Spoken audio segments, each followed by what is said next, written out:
बिस्मिल्लाहिर्रहमानिर्रहीम बिस्मिल्लाहिर्रहमानिर्रहीम। सबसे पहले तो अल्लाह बारी ताला का बहुत बहुत शुक्र है जिसने ये खुशक साली के बाद आज ये मौसम तब्दील हुआ, जिस वजह से यहाँ के लोगों में कुछ थोड़ी सी राहत हुई है और जो बीमारियाँ थी वो भी अब आइंदा के लिए ख़त्म हो जाएंगी। और यहाँ पे जो गर्दा गुबार था, लोगों को बहुत उम्मीदें थी कि बर्फ़ आएगी, कब आएगी, लेकिन आखिरकार अल्लाह ताला ने किसी आदमी की, नेक आदमी की, फरिश्ता सिर्फ आदमी की सुनी और ये बर्फ़बारी यहाँ हुई। बहुत अच्छा मौसम है और लोग भी खुश हैं, एंजॉय कर रहे हैं। दुख हुआ हमें ये सुनकर, कल ही हमने एडमिनिस्ट्रेशन से भी बात की थी तो लेकिन मौसम की ख़राबी की वजह से जहाज़ नहीं ले आ पाया, वहाँ तक नहीं जा सके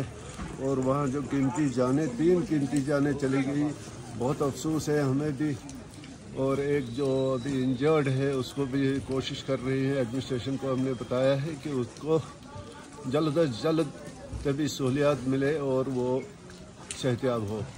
पहले हम अल्लाह ताला का शुक्रिया अदा करते हैं क्योंकि जिस तरह से लोग बड़ी देर से यहाँ पर बर्फ़बारी के लिए मस्जिदों में दुआएं कर रहे थे कि यहाँ पर बर्फ़बारी जो है वो पड़नी चाहिए थी, लेकिन अल्लाह का फजल व करम है। आज सुबह हम लोग जब उठे तो देखा कि काफ़ी बर्फ़बारी हो रही है बाहर और देखा गया कि लोग बहुत ही खुश हैं इस मसले में क्योंकि ये हमारे जो है आगे गर्मियों में पानी की भी बहुत ज़्यादा किल्लत होती है और खुशकसाली भी बहुत ज़्यादा था, बीमारियां भी बहुत ज़्यादा फैल रही थी, तो लोग इस मसले में बहुत खुश हैं। लेकिन बदकिस्मती का मकाम ये है कि रात को हमारे यहाँ पर वड़वन इलाके में जो हादसा पेश आया उसमें हमारे 2 कीमती जानें ज़ाया हुई। हम पहले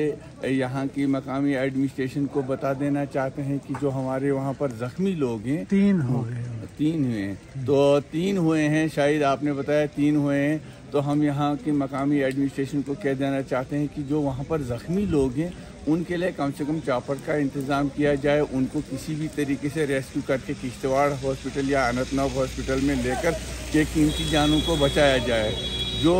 लोग इस दुनिया से रहमत हक हुए और अल्लाह ताला से दुआ गोर हैं कि उनको जन्नतुल फिरदौस में आला से आला मकाम अता करे। और मकामी एडमिनिस्ट्रेशन ने रात को जो अनाउंसमेंट की है उन लोगों के लिए कि उनके लिए 5-5 लाख रुपया मुआवजा दिया जाएगा, वो काफ़ी कम है। हम समझते हैं कि कम से कम एक घर में उनको एक नौकरी दी जाए ताकि उन लोगों का भी घर चल सके, क्योंकि गांव में बहुत ज़्यादा गरीबी है और वड़वन एक ऐसा दूर दराज इलाका है जहां कमाने का और कोई ही साधन नहीं है। लेकिन हम चाहते थे कि यहाँ की डिस्ट्रिक्ट एडमिनिस्ट्रेशन जिस तरीके से काम कर रही है वो इसमें थोड़ा सा पर्सनल इंटरेस्ट, हम डीसी साहब से भी गुजारिश करेंगे वो भी अपनी एक पर्सनल इंटरेस्ट करके गवर्नर साहब को लिखें, उन लोगों को कम से कम एक नौकरी दी जाए, तो वही उन लोगों के लिए एक सहारा बन सकता है।